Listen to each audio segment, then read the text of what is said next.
नमस्कार, मैं हूं प्रियांशु त्रिपाठी और आप देख रहे हैं द फाइंडर न्यूज। मंजिलें उन्हीं को मिलती हैं जिनके सपनों में जान होती है। पंखों से कुछ नहीं होता, हौसलों से उड़ान होती है। और इन्हीं हौसलों की कहानियों को दिखाने का प्रयास करता है हमारा ये कार्यक्रम, जिसका नाम है फाउंडर स्टोरी। और फाउंडर स्टोरी में आज के हमारे विशिष्ट मेहमान हैं श्री मनीष ऋषिश्वर जी, जो कि मैनेजिंग डायरेक्टर हैं ऋषिश्वर लॉजिस्टिक्स एंड कंपनीज के। सर, स्वागत है आपका। थैंक यू प्रियांशु जी। मैं सबसे पहले आपका धन्यवाद करना चाहता हूं कि जो आपने मुहिम चालू की है यंगस्टर्स को, एंटरप्रेन्योर्स को लाने के लिए। मैं चाहता हूं कि आप इसको बनाए रखें और बहुत बड़े से बड़े लोगों को इसमें इन्वॉल्व करें ताकि लोग अपनी स्टोरी बता सकें और लोग मोटिवेट हो सकें। सर, जैसा कि आपने कहा कि लोग अपनी स्टोरी बता सकें, तो सबसे पहले शुरुआत आपकी कहानी से ही करना चाहेंगे। सबसे पहले आप अपने बारे में और अपने बचपन से लेकर और अभी तक के जो सफ़र आपका रहा है उसके बारे में हमारे दर्शकों को कुछ बताएं। प्रियांशु भाई, मैं अपनी स्टोरी स्टार्ट करने से पहले ये बताना चाहूँगा, जो भी आपके माध्यम से लोग देख रहे हैं, कि सपने साकार होते हैं और चमत्कार होते हैं, लेकिन उसके लिए हमें अंदर तक जाना पड़ता है। मैं अपनी स्टोरी स्टार्ट करने से पहले आपके चैनल के माध्यम से ये बताना चाहता हूँ, मैं भी उसी एक सपने का स्वरूप हूँ। मैंने भी एक सपना देखा था कि मेरा बिजनेस हो, और आज आप मेरे ऑफिस में बैठे हैं। तो इट्स ऑल अबाउट कि आप सपने देखिए, मेहनत करिए और रिजल्ट्स आपको मिलेगा। अब आपने मुझसे पूछा मेरी ज़िंदगी के बारे में, तो मैं अपने घर में सबसे छोटा हूँ। मेरे 1 ब्रदर हैं, 2 सिस्टर्स हैं, ऑल आर सेटल्ड। मैं सबसे छोटा था और पढ़ाई में इतना अच्छा नहीं था। तो स्टार्टिंग से एक होता है कि सब 3 बच्चे अच्छे हैं और एक नहीं है, तो पेरेंटल साइड से भी प्रेशर्स रहता है और स्कूल से तो रहता ही है। लेकिन कहते नहीं है कि आपको दर्द जब मिलेगा तभी आप में से कोई चीज़ निखर के आएगी। तो स्टार्टिंग से मेरा था लाइफ में कुछ अलग करने का, कुछ हट के करने का, लेकिन क्या करने का ये नहीं पता था, क्योंकि आपकी 10वीं 8वीं में जो एक इमेज होती है वो एक मासूम सी होती है कि पढ़ाई, आपको नहीं पता होता किस पथ पे चलना है। तो जब लाइफ धीमे धीमे स्टार्ट हुई, बिकॉज पेरेंट्स मीटिंग होती थी, उसमें होती मेरी थी और होती भाई बहनों की थी और शिकायत मेरी होती थी। तो लगता था कि यार हम क्या करेंगे, और बोलता था आपका बेटा क्या करेगा। लेकिन मैं आपके चैनल के माध्यम से ये बताना चाहता हूँ, नहीं, बच्चे को मोटिवेट किया जाए हमेशा, कैसा भी बच्चा हो। एक फिजिकली चैलेंज बच्चा होता है तो उसके माँ बाप नहीं छोड़ता है। मैं ये इससे नेगेटिव संदेश नहीं भेज रहा हूँ, मैं ये कह रहा हूँ कि हमेशा अगर आप बच्चे को मोटिवेट करोगे तो ज़िंदगी में कुछ करेगा। तो मेरी फैमिली के साइड से था सपोर्ट, ऐसा नहीं था, लेकिन बीइंग एक पेरेंटल प्रेशर होता है, एक टीचर से प्रेशर होता है, तो मैंने ज़िंदगी में अपने लिए ठाना था कि मैं कुछ करूँगा। क्या करूँगा तब तक ये क्लियर नहीं था, लेकिन कुछ करूँगा, कुछ हट के करूँगा। ज़िंदगी में जन्म लिया तो कुछ डिफरेंट करूँगा। धीमे धीमे मैंने 8th क्लास पास की, 9th हुआ, 10th हुआ। 10th में आए सडनली मुझे प्रॉब्लम्स होने लगी, health issues. Now my father told me कि भाई क्या करना है, ड्रॉप आउट करना है। टीचर्स क्या है कि आप 10th है, हाई स्कूल है, क्या करेंगे ये। तो आई टोल्ड देम नहीं, चाहे मैं फेल हूँ मैं पेपर्स दूंगा। एंड कुछ हेल्थ इश्यूज़ थे, 2-3 महीने मैं स्कूल नहीं जा पाया, पढ़ाई नहीं कर पाया, लेकिन मैंने हिम्मत नहीं आ रही, मैंने कहा नहीं, मैं जाऊँगा, कुछ भी हो मैं करूँगा। And I got first division with 64%।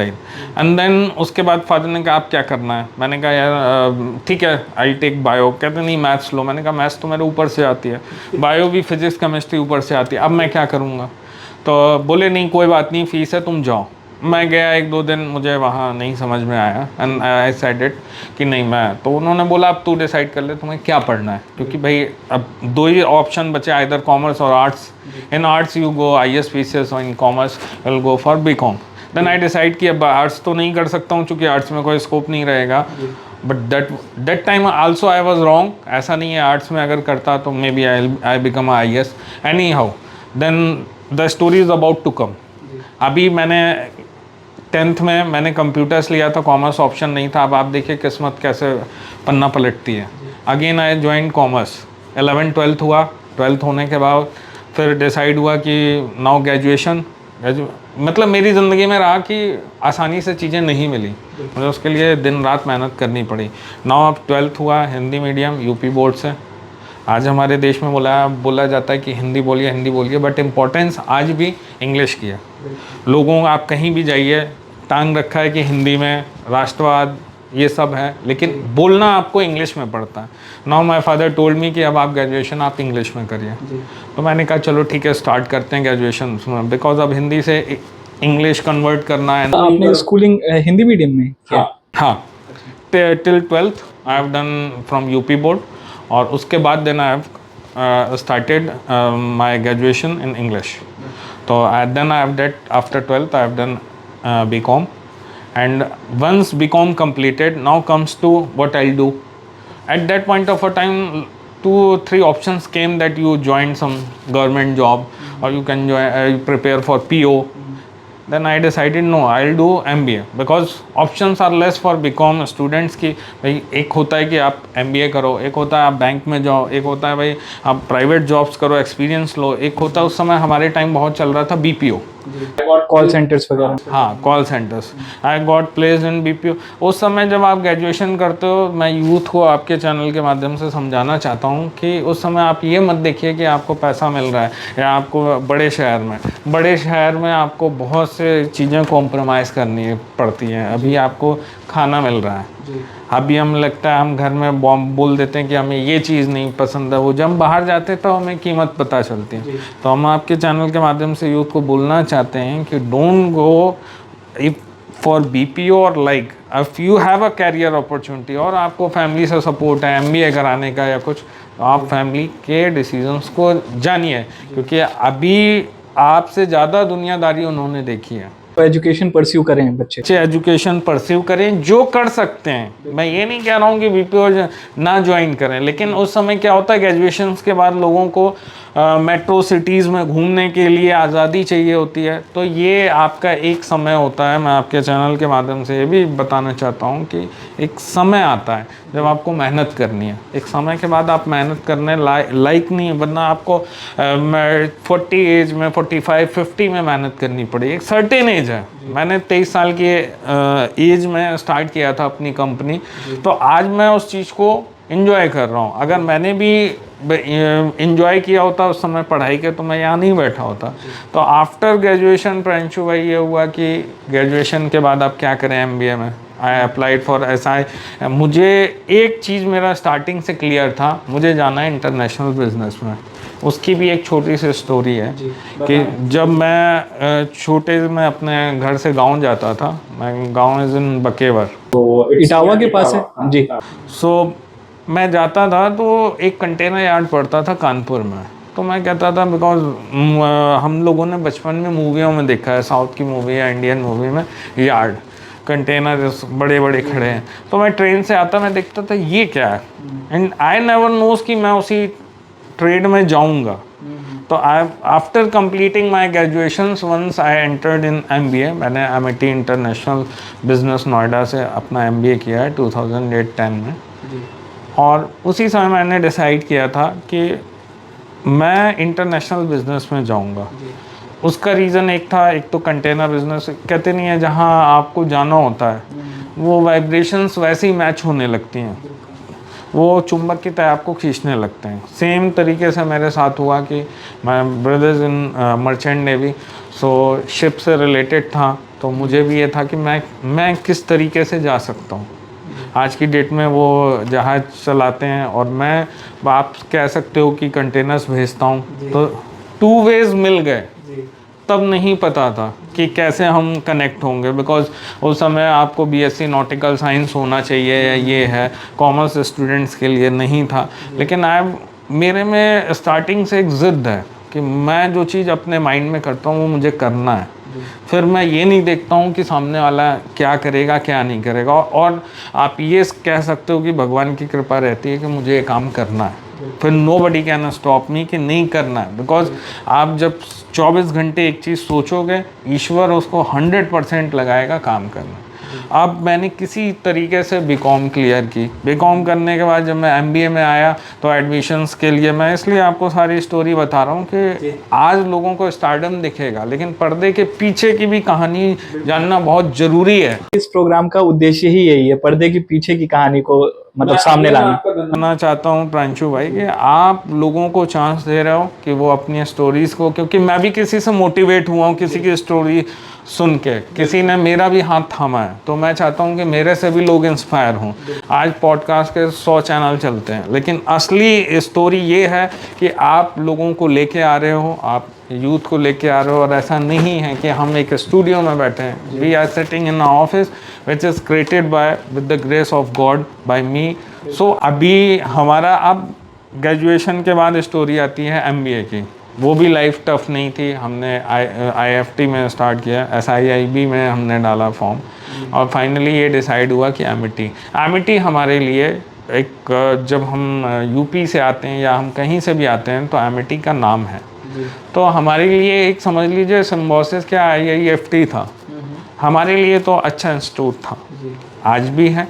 हम गए वहाँ, तो अब आप ये समझिए कि ऑब्वियसली वहाँ स्ट्रेंथ ज़्यादा थी, एक ट्रेड में कम से कम जो सीट्स होती हैं उससे ज़्यादा, लेकिन अब वहाँ आपको कम्पीट करना, कैन यू इमेजिन 800 बच्चे में मेरा ही प्लेसमेंट हुआ इंटरनेशनल बिजनेस में, और उस समय पूछा गया कि आप ज़िंदगी में क्या बनोगे, तो मेरा ही हाथ उठा था कि भाई मैं बिजनेसमैन बनूंगा।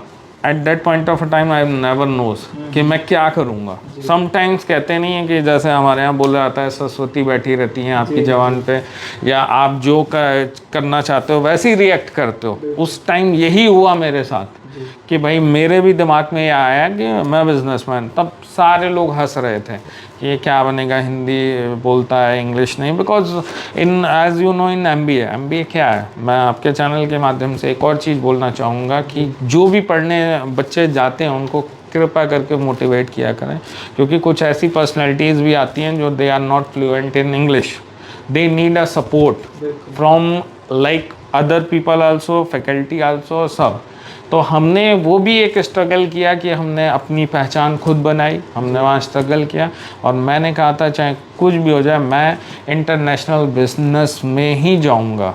वन कंपनी केम, मेरी सीवी शॉर्टलिस्ट नहीं हुई, मैंने फ़ोन किया उनको, उन्होंने कहा you come for interview but shortlisting has not been done from our side, it has been done from campus side. वहाँ भी मैंने फ़ाइट की, वहाँ भी प्लेसमेंट निकाला, उसके बाद फिर हम जॉब में प्लेस्ड हुए।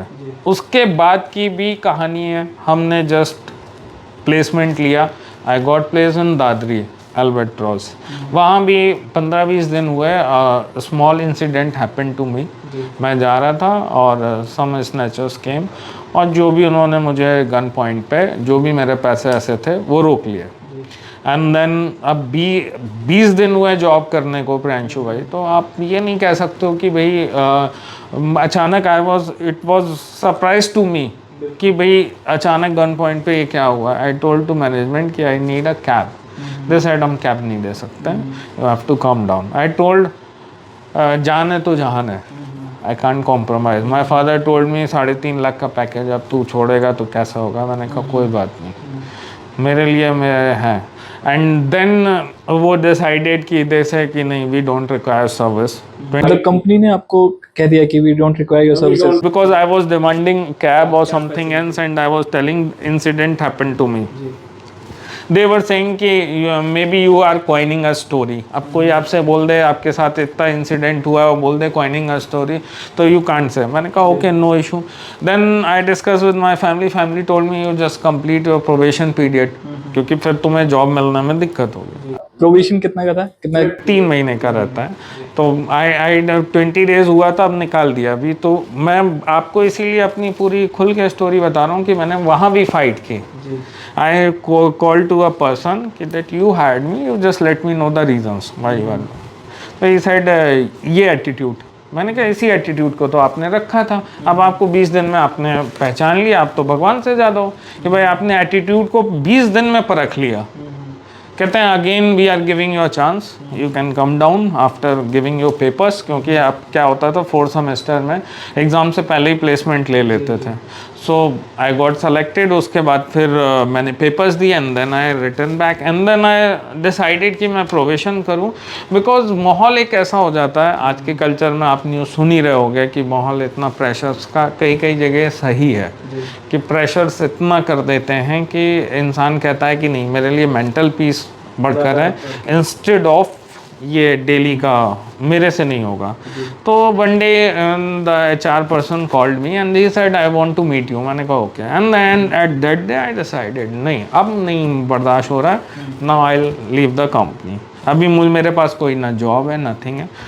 आई was giving interviews but I was not happy with the marketing, because marketing मेरे आप कह सकते हो ब्लड में नहीं था। लॉजिस्टिक्स है मेरा ब्लड में, डेली मैंने उसमें रिसर्च कर रखा था बट उसमें नहीं।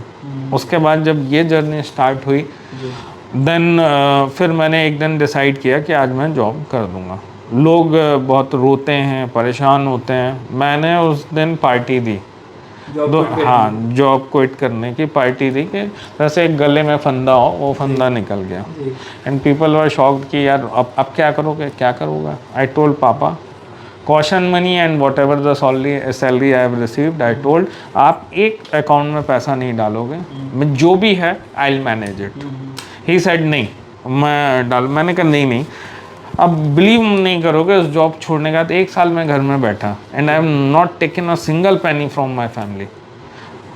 ये मैं आपके चैनल के माध्यम से अगेन ये कहना चाहूँगा कि यूथ को हार नहीं माननी चाहिए, भगवान भी परीक्षा लेता है आपका। फिर मैंने डिसाइड किया अब मैं क्या करूँगा, अब क्या हो सकता है। देन उस समय मैं मार्केटिंग करता था नेहरू प्लेस में। नेहरू प्लेस में सारे उस समय लॉजिस्टिक्स का ऑफिस होता था, तो नेहरू प्लेस में मैं गया तो वहाँ उन्होंने ये बोला कि वहाँ एक सज्जन मिले, I don't want to put his name, तो उन्होंने मुझसे बोला कि भाई चल साथ में स्टार्ट करते हैं। अब वंस यू आर स्ट्रगलिंग और अगर कोई बोलता है आपको साथ में स्टार्ट करते हैं तो as a offering your director, तो आपके लिए इससे बड़ी बात क्या है।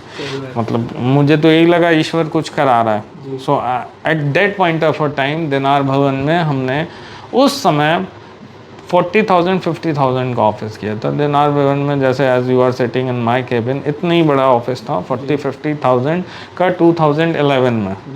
उस समय वो कह सकते हैं कि बहुत पॉश एरिया में था। फिर हमारा स्टार्ट हुआ, आप कह सकते हो कि वाइब्रेशंस नहीं मिली। देन प्राइवेट लिमिटेड कंपनी बन चुकी थी। डिसाइड हुआ कि नहीं भाई नहीं हो सकता है काम।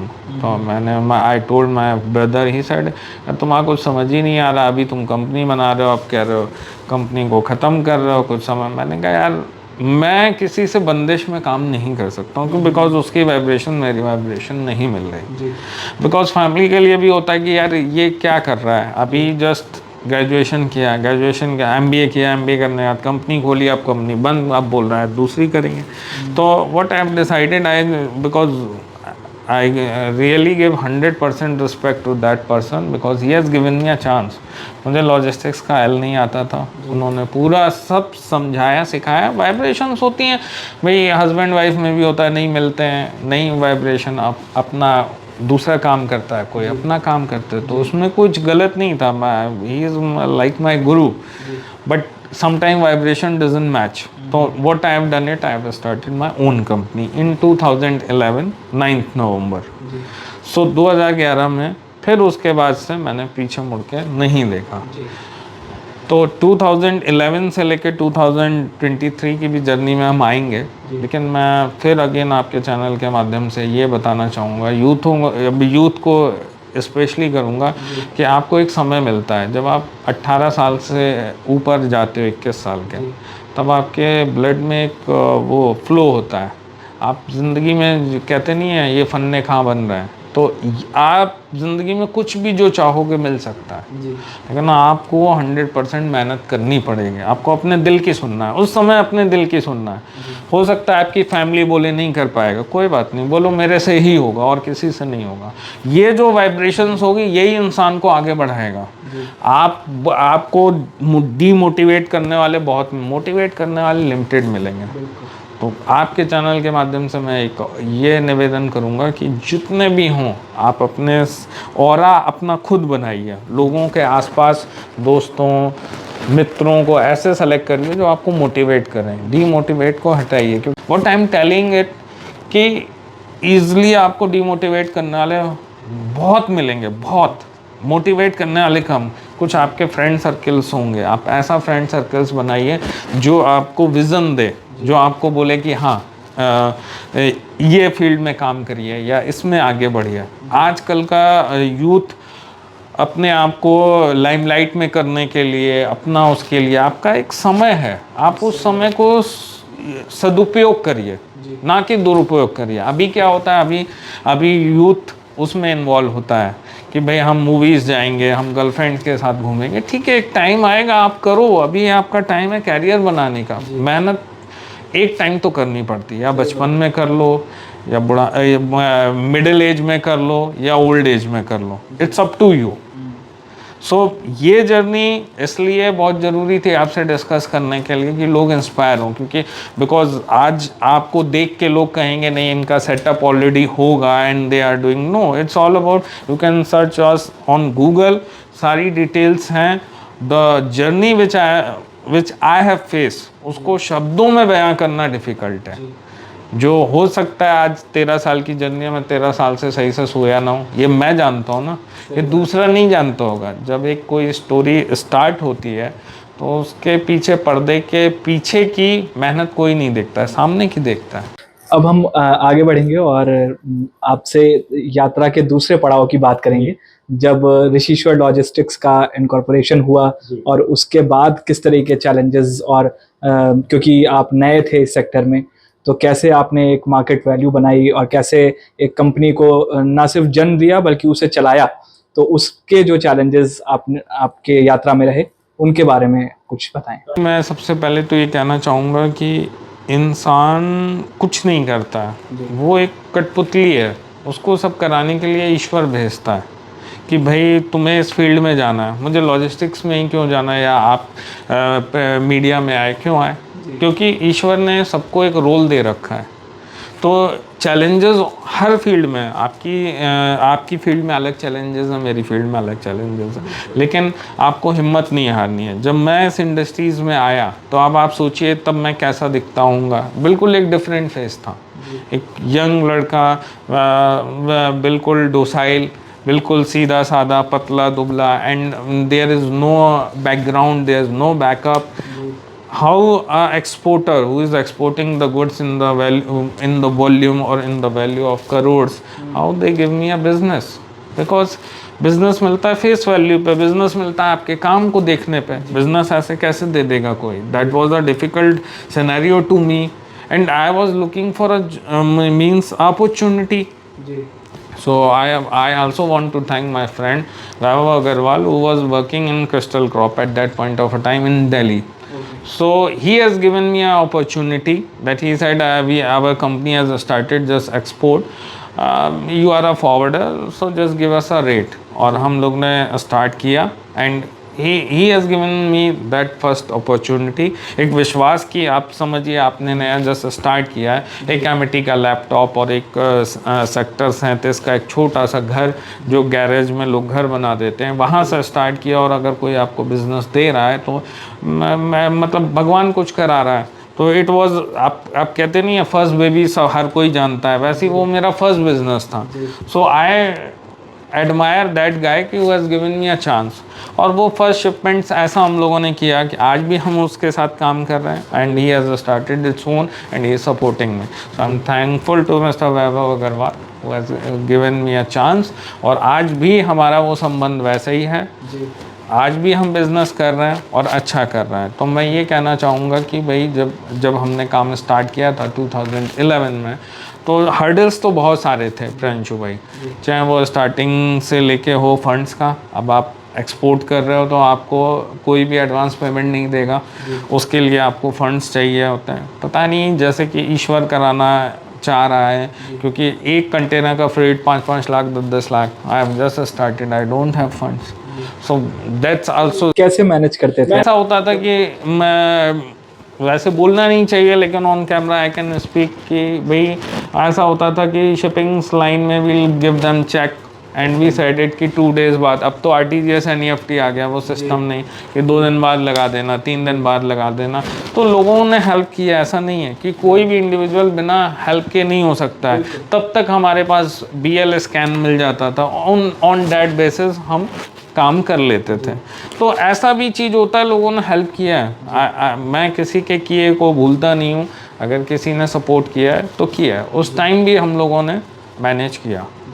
तो हर्डल्स आए सबसे, अब उसके बाद सेकंड बिजनेस आया कि हैदराबाद से हम लोगों को कॉल आया कि भाई हम लोग कानपुर से राइस करना चाहते हैं, जिसने मेरी कैरियर को, ट्रैक को चेंज कर दिया टोटली। अभी मैं स्ट्रगल कर रहा था 2011, 12, 13, 14 में। 14 के बाद पिक्चर चेंज हुई। वंस पीपल केम और they want to do export. अब उन्होंने कहा तुम कर लोगे, तुम तो बच्चे लग रहे हो। मैंने कहा आप चांस दीजिए, करेंगे। अब बेटी आपको भी किसी ने मौका दिया, मैंने बोली ये बात, आपको भी किसी ने मौका दिया होगा, यू जस्ट गिव अस, और आप तो पेमेंट बाद में करोगे जब आपका काम हो जाएगा। सो ही वॉज द पर्सन जिसने मेरी लाइफ चेंज कर दी, और उसके बाद से मैंने पीछे मुड़ के नहीं देखा। तो चैलेंजेस आते हैं, लेकिन आपको उस समय प्रॉब्लम्स को देखना और आगे बढ़ना है। जब भी कोई व्यक्ति कुछ नया शुरू करता है, ऑब्वियसली चैलेंजेस आते हैं और लोग उनसे आगे बढ़ के एक मुकाम बनाते हैं। इस दौरान, इस यात्रा के दौरान परिवार का भी एक बहुत महत्वपूर्ण योगदान रहता है आपके जीवन में, आपको बैक करने में। परिवार से किस तरीके का सपोर्ट आपको रहा अपनी यात्रा के दौरान? जी, मैं बहुत स्ट्रेट फॉरवर्ड व्यक्ति हूँ।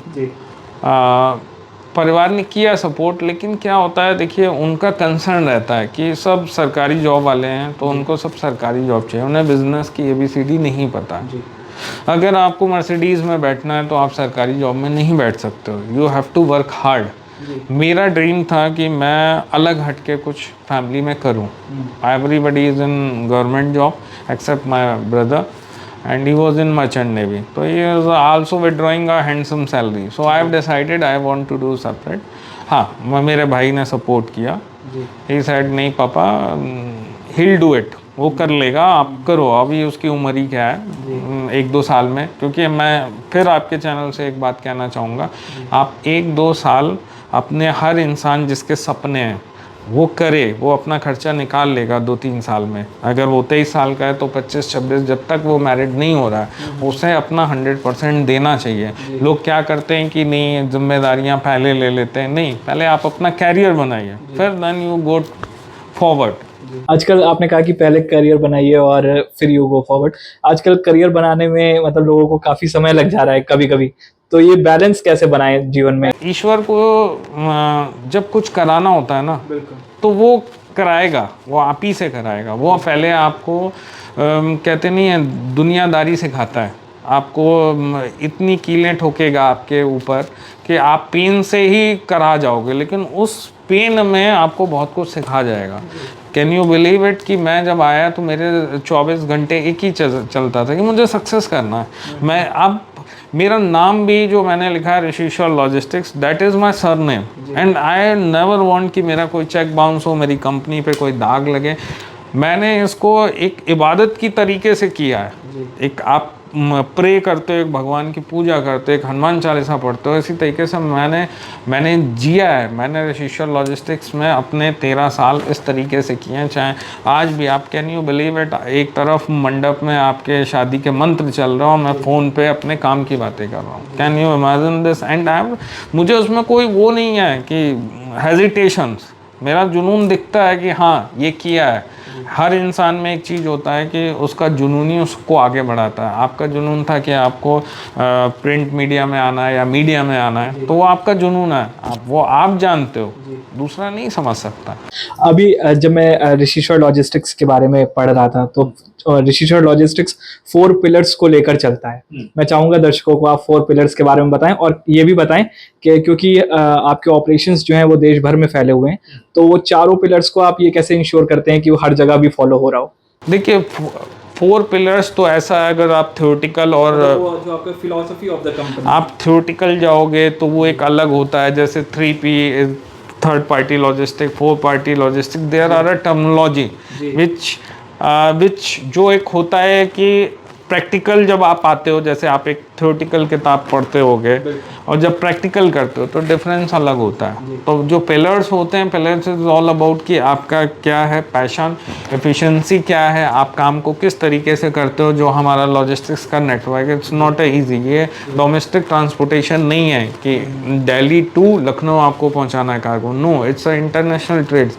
आज की डेट में लोगों को पता ही नहीं है कि international logistics is all about. Once मेरे जो ससुर जी आए थे देखने, वो पूछते हैं ये क्या काम है, उनको पता ही नहीं है कि क्या है। इट्स बहुत इजी होता है कि लोगों को पता ही नहीं है इंटरनेशनल लॉजिस्टिक्स क्या है, कि बस हमने फ्रेट लिया और उसको किया, नहीं, it's lot of documentation works are there, बहुत सारी चीज़ें होती हैं। आपको, आप जहाँ करोड़ों के कंसाइनमेंट्स रुक सकते हैं अगर आपको थ्योरेटिकल नॉलेज नहीं है, आपको लॉज नहीं पता है, आपको सर्टिफिकेट्स नहीं पता है कि क्या क्या लगते हैं। We are a licence custom broker, हम लोग गवर्नमेंट ऑथराइज कस्टम्स ब्रोकर हैं, फ्रेट फॉरवर्डर्स हैं, और हमने इंटरनेशनल भी अपने अभी just we have started in Dubai, and हमारा ऑपरेशनल ऑफिस बहुत जल्दी स्टार्ट हो जाएगा। We have registered our company in Dubai itself, and we are coming many foreign countries as soon as possible. We are also coming with our containers.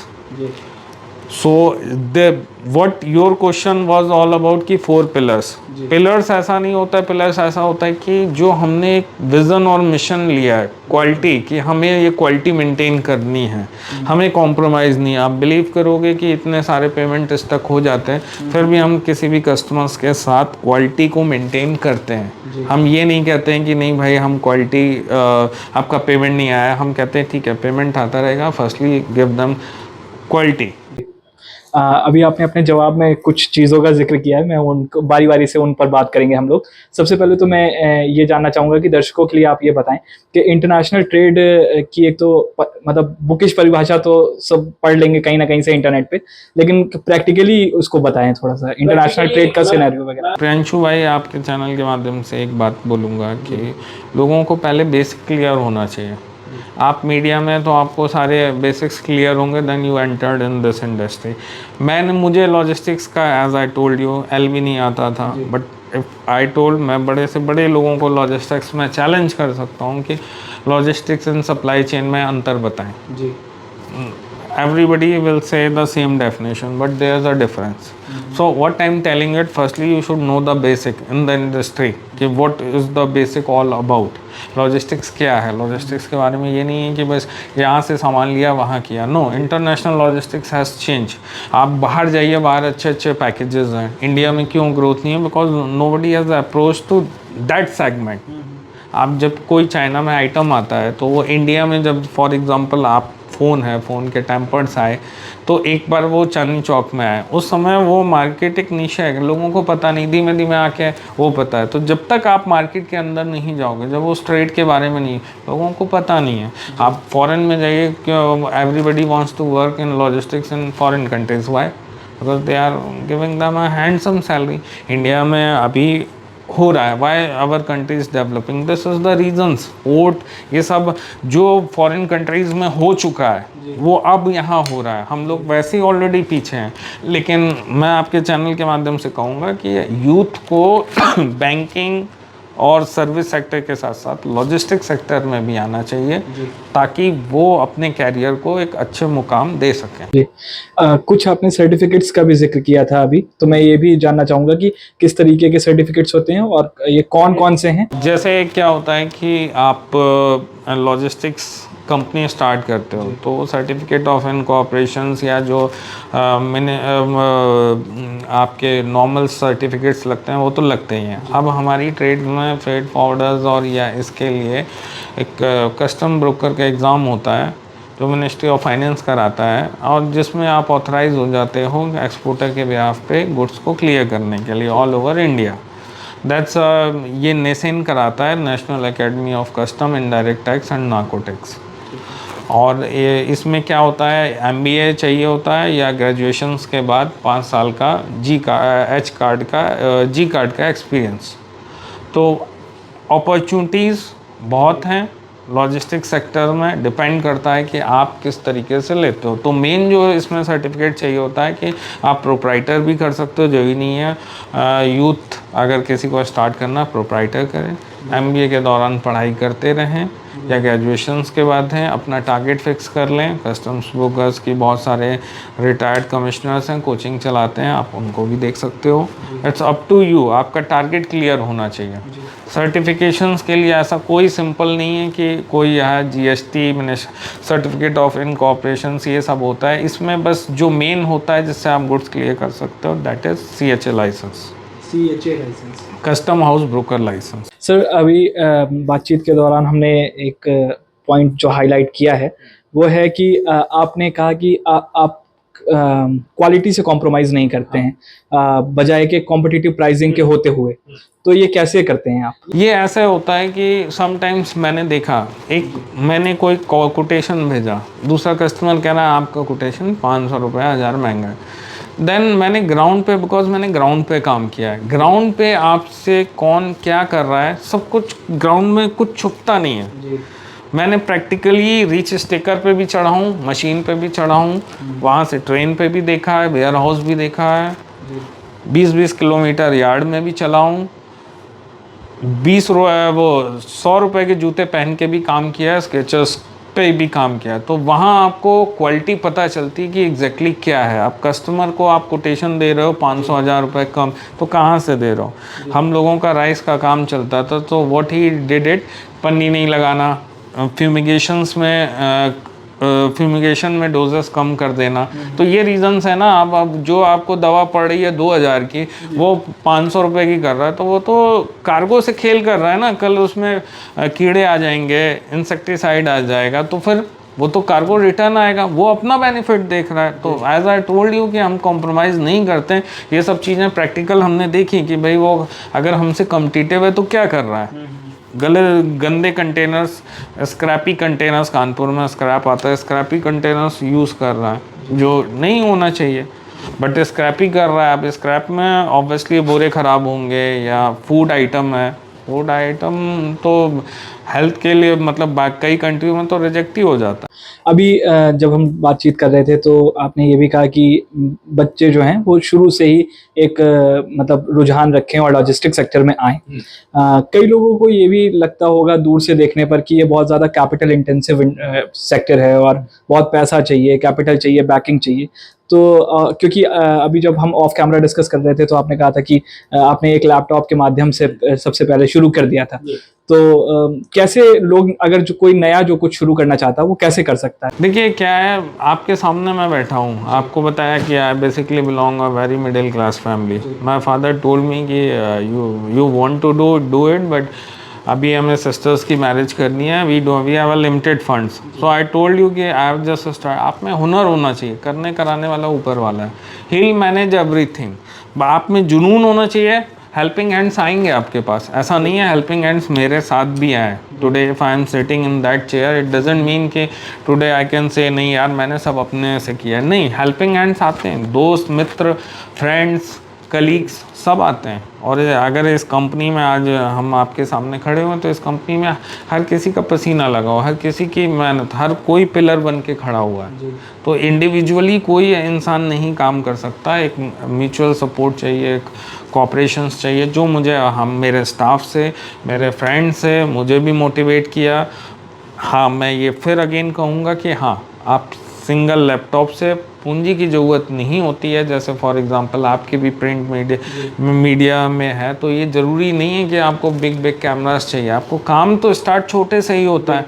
आज कोई बड़ी बड़ी आप इमारत देखते हो तो पहले फर्स्ट मंजिल बनती है, दूसरी मंजिल, तीसरी, चौथी, फिर जब फाइनल जाके 20 मंजिल बनता है ना, तो यू कांट से कि भाई नहीं हो सकता है, नहीं होता है। डिपेंड करता है, जब आपका 10 माले की बिल्डिंग तैयार हो गई तो आपने पैसा, अब आपके पास पैसा आ गया तो आपने ले लिया अप्रूवल 20 माले का। तो इट्स ऑल अबाउट कि आपको स्टार्ट का छोटे से ही स्टार्ट होता है। जहाँ पे हैं वहाँ से शुरू करने के बारे में सोचें। हाँ, पहला मेरा टारगेट ये है, पहला हर इंसान का टारगेट ये होना चाहिए कि छोटे से स्टार्ट करें, फिर उसको हाई लेवल पे लेके जाए। अच्छा, हमने जब ये कंपनी स्टार्ट हुई थी तब सन था 2011, आज सन है 2024। काफी समय निकल गया है, कितना बदल गया है लॉजिस्टिक का सिनेरियो ना सिर्फ देश में बल्कि दुनिया में, और स्पेशली बीच में अभी कोविड भी आया, तो कोविड के चैलेंजेस को भी आप अगर हाईलाइट कर दें तो। कोविड में तो हमारे सबके लिए बेनिफिशियल नहीं था, आपको पता होगा बहुत से बिजनेस बंद हो गए। जो आईटी में थे उन्होंने अपनी डबल रोटी और इन सब की दुकानें स्टार्ट की, बिकॉज मेरे देखने के सामने की बात है, लोग आए। अब मैं इसमें फिर कहूँगा कि भगवान का कहीं ना कहीं रोल होता है। जिस दिन कोविड नोएडा में आप हमारे यूपी साइड तो था कि आप आगे पीछे जा सकते हो, बट यहाँ नोएडा में आप, because you also belong to Noida, तो आप देखते थे कि बाहर भी नहीं निकलने देते थे। उससे एक दिन पहले या पता नहीं अचानक क्या हुआ, आई हैव डिसाइडेड कि मैं I want to go to Kanpur. उस समय because we are dealing in food products, तो फूड प्रोडक्ट की डिमांड थी। अब सारे पोर्ट बंद मीन्स लेबर नहीं है, तो सडनली हमें ऑफ़र मिला कि भाई यहाँ से स्टार्ट होगा movement, will you will to do it. मैंने कहा या श्योर। मैंने अपना पूरा गाड़ी में सामान पैक किया and I went to with my team. अब सबसे बड़ा चैलेंज था, टीम कहती है सर जान इम्पॉर्टेंट है, और बिकॉज ऐसी महामारी थी कि कोई काम नहीं करना चाहता था। तो एक त्रासदी थी वो। हाँ, एक त्रासदी थी, आपने सही वर्ड का यूज़ किया, त्रासदी थी, लेकिन उससे भी हम लोग कम अप हो पाए। तो उस समय प्रॉब्लम्स ये थी कि स्टाफ कैसे काम करेगा। भाई मैं सैलरी देके किसी के प्राण नहीं खरीद सकता हूँ। देवर एग्री, बस ओनली मोटिवेशनल फैक्टर। जैसे आज आप मेरा इंटरव्यू ले रहे हो, तो वहाँ भी मुझे एक चैलेंजेस था कि वो भाई मेरे लिए क्यों काम करेंगे, 20,000 30,000 40,000 के लिए काम, अपनी जान कोई खतरे में नहीं डालेगा। तो आई सेड कि I also in a ground, मेरी भी फैमिली है, मेरा भी बच्चा है, मैं भी काम कर रहा हूँ, तो मैं तुम्हारे साथ हूँ, कुछ होगा तो आई टेक। समटाइम्स होता है कि लोग आपके जो वर्ड्स बोल रहे हैं उनसे इंस्पायर होते हैं, क्योंकि वो जानते हैं कि यार ये भी तो काम कर रहे हैं ना, इनकी भी तो जान इम्पोर्टेंट है। और मज़े की बात ये देखिए कि जहाँ हम रह रहे थे केडीए में, वहाँ ही उन्होंने क्वारंटाइन सेंटर बना रखा था। अब देखिए चैलेंजेस लाइफ में आते हैं कि भाई मैं रुक रहा हूँ तो वहाँ भी क्वारंटाइन जो हो रहा है, क्योंकि because that building was empty, so it is decided कि जितने भी क्वारंटाइन सेंटर है वहाँ बनेगा। आप इतने इंटरव्यू आपने लिया, उसमें ये चीज़ आपने देखा होगा कि चैलेंजेस हर लाइफ में हर क्षण पे आए। जब क्वारंटाइन हुआ उसमें भी वहीं सेंटर बना दिया गवर्नमेंट ने। उसके बाद हम लोगों ने वहाँ, मैं कम से कम 1.5 महीने 2 महीने घर नहीं गया, और यही डिसाइड किया कि काम करना है। नो डाउट हमने उस कोविड टाइम में काम किया। अब क्योंकि हम 2024 में हैं और आजकल एआई का दौर है, मशीन लर्निंग का दौर है, ब्लॉकचेन टेक्नोलॉजीज़ आ रही हैं, ये इमर्जिंग टेक्नोलॉजीज़ हैं सारी की सारी। आप लॉजिस्टिक सेक्टर में क्या रोल देखते हैं इन इमर्जिंग टेक्नोलॉजीज़ का? देखिए जैसे आप जान रहे होगे, गवर्नमेंट हमारी इस समय बहुत सतर्क है लॉजिस्टिक्स के मामले में। And they are ministry of commerce हो गया, पीयूष गोयल साहब प्रधानमंत्री जी वेरियस योजनाएं ला रहे हैं। डेडिकेटेड फ्रेट कॉरिडोर आया, डबल स्टैकिंग कंटेनर्स आया, तो टेक्नोलॉजीज़ भी आए हैं। कस्टम में भी ऑथराइज इकोनॉमिक ऑपरेटर्स आए हैं, और बहुत ड्रास्टिक चेंज आए कस्टम्स में भी। पहले क्या होता था, अब इलेक्ट्रॉनिकली चीज़ें हो गई हैं कि you just know everything on a single point. आपको हर चीज़ पता चलेगी कि मेरे कंसाइनमेंट के साथ क्या हो रहा है, क्या पता चल रहा है। तो टेक्नोलॉजी तो आप जान ही रहे हो, हर फील्ड में एक वरदान है। इस इंडस्ट्रीज़ में भी चेंजेस हो रहे हैं, और इंडिया लॉजिस्टिक सेक्टर को आप समझ लो कि रीढ़ की हड्डी है, बैकबोन है। अगर आप देख रहे थे कोरोना टाइम में इतनी जो त्रासदी थी, उसमें लॉजिस्टिक्स ही, अगर खाने पीने की चीज़ ही नहीं पहुंचेंगी तो आदमी खाएगा क्या। तो the same logistics plays a vital role in the economy, और चेंजेस हुए हैं, और भारत इसी चीज़ में बहुत सारे पोर्ट्स में डेवलपमेंट कर रहा है, विदेशी कंपनियों को फॉरेन डायरेक्ट इन्वेस्टमेंट करा रहा है लॉजिस्टिक्स सेक्टर्स में। जैसे डीपी वर्ल्ड हमारा दुबई पोर्ट आया है, बहुत सी प्राइवेट ऑपरेटर्स को, अदानी आ चुका है, अदानी तो वैसे ही पहले प्लेयर था, बट बहुत सारी कंपनीज आ रही हैं जो डेवलपमेंट कर रही हैं लॉजिस्टिक्स को। तो आने वाले समय में भारत लॉजिस्टिक्स में भी बहुत कुछ करेगा। अच्छा, आप क्योंकि मल्टी मॉडल ट्रांसपोर्टेशन प्रोवाइड कराते हैं, फॉर एग्जांपल रेल हो गया, रोड हो गया, एयर हो गया, और मैंने कहीं पे पढ़ा है कि 60 to 65% जो भारत में माल एक जगह से दूसरी जगह जा रहा है, रोड के थ्रू जा रहा है। आप मुझे ये मतलब बताइए कि ऑल्दो अमेरिका में तो ये कहा ही गया है कि अमेरिका संपन्न है, वो इसलिए नहीं क्योंकि अमेरिका संपन्न है, अमेरिका संपन्न है क्योंकि वहाँ की रोड नेटवर्क अच्छा है, और ये अब भारत में होता हुआ दिख रहा है कहीं ना कहीं। नहीं, अभी देखिए, मैं कहता हूँ ऑन रिकॉर्ड, अगर आप जाओगे फैक्ट्स एंड फिगर पे जाओगे तो ऑब्वियसली है कि रोड्स का, जब से गडकरी साहब आए हैं तो रोड्स का चेंज हुआ है, और लॉजिस्टिक सेक्टर में रोड्स बहुत इंपॉर्टेंट है। अभी आपको ओशन में जाना है, नावा शेवा पोर्ट, तो नावा शेवा पोर्ट से बाय रोड ही जाएगा। अगर रोड्स होंगी, लीडिंग टाइम कम से कम होगा तो वो कट ऑफ वेसल को पकड़ पाएगा कार्गो, अदरवाइज वो 7 दिन डिले हो जाएगा। तो रोड्स तो आपने जैसे वो बोला कि अमेरिका में कहा जाता है, ये बिल्कुल सही है। कई कई कंट्रीज़ में बाय रोड ही उन्होंने व्यवस्था इतनी अच्छी रखी है कि आपको ओशियन और इसकी जरूरत ही नहीं है, आप बाय रोड ही कर सकते हो। फॉर एग्जांपल बेनापोल पेट्रापोल, आपका कोलकाता और बांग्लादेश बॉर्डर है, बाय रोड ही मूवमेंट होता है। कोई नावा शेवा से चिटागांव, नावा शेवा से चिटागांव इज़ द सी पोर्ट, तो बहुत कम, अगर किसी का फैसिलिटीज़ हैं तो लोग कोलकाता से ही बाय रोड निकाल देते हैं, बिकॉज रोड्स आर गुड। तो मेन क्या होता है कि लीडिंग टाइम कम होना चाहिए। तो मेरा आपके चैनल से और दरखास्त है कि रोड्स पे भी वर्कआउट किया जाए। आपने एक टर्म का इस्तेमाल किया था अभी पीछे जवाब में, फ्रेट फॉरवर्डर, तो ये क्या प्रोफाइल है? मैं इसमें, अच्छा आपने क्वेश्चन पूछा कि फ्रेट फॉरवर्डर्स क्या होता है कि for example we don't have our own containers, if suppose that you want to export the goods, now you will contact some forwarder who has a connection with shipping line and who will hire the container on behalf of you and ship the cargo. So the freight forwarding is what? Forward, you आपने आगे कर दिया, freight को लेके आगे कर दिया, एक हिंदी में सिंपल समझने का word. But if you talk in terminology कि फ्रेट फॉरवर्डिंग होता क्या है, तो फ्रेट फॉरवर्डिंग बेसिकली होता है कि being a exporter doesn't want to involve in daily activities कि वो कंटेनर बुक करे, क्लियरेंस कराए, he hire someone who has a shipping knowledge or who has a good contact.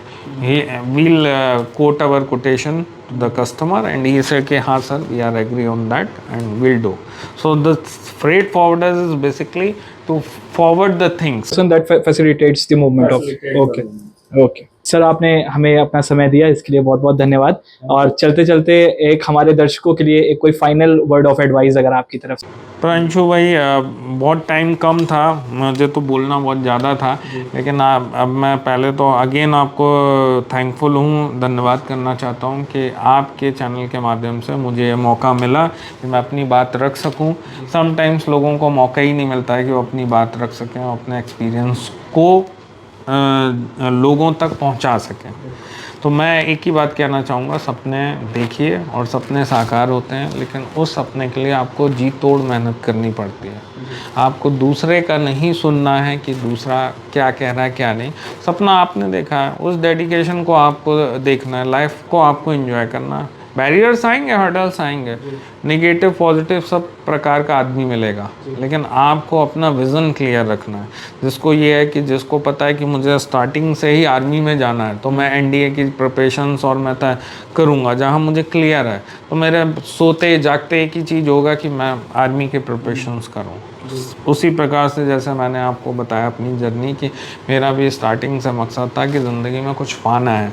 उसके लिए मैं दिन रात वो चीज़ चलते, चाहे मैं मेरा काम हो, मेरा वर्किंग हो, मैं अपनी गाड़ी में भी टाइपिंग व्हाट्सअप मैसेज कर देता हूँ। तो ये क्या है, ये जुनून है, उस सपने के पीछे भागना होता है।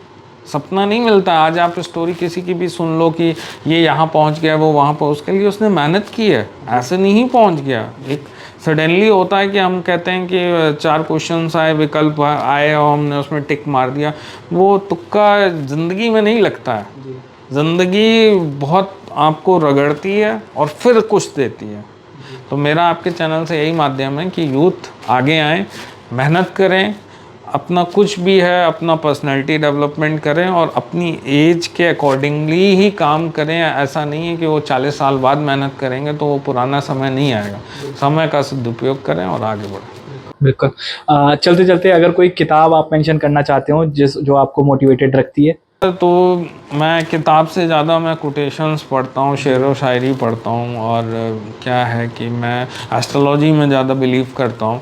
तो मैं जितने भी एक हमारे हैं डॉक्टर लक्ष्मीकांत त्रिपाठी जी, उनसे काफ़ी इंस्पायर हूँ और मैं टाइम टू टाइम उन्हें कंसल्ट करता रहता हूँ। उनकी बताई हुई बातें मैं करता हूँ और उन्हीं से ही मुझे धर्म कर्म के काम करने की प्रेरणा मिलती है और मैं ये करता रहूँगा। और मैं आपके चैनल के माध्यम से चाहता हूँ कि लोग भी करते रहें, क्योंकि जो अपने धर्म कर्म को प्रोटेक्ट करेगा उसे ईश्वर प्रोटेक्ट करेगा। Thank you very much. तो ये थे ऋषिश्वर लॉजिस्टिक्स के मैनेजिंग डायरेक्टर श्री मनीष ऋषिश्वर जी। आपको ये बातचीत कैसी लगी हमें कमेंट बॉक्स में ज़रूर बताएं और फाउंडर स्टोरी के अगले एपिसोड के लिए आज ही चैनल को सब्सक्राइब करें। धन्यवाद।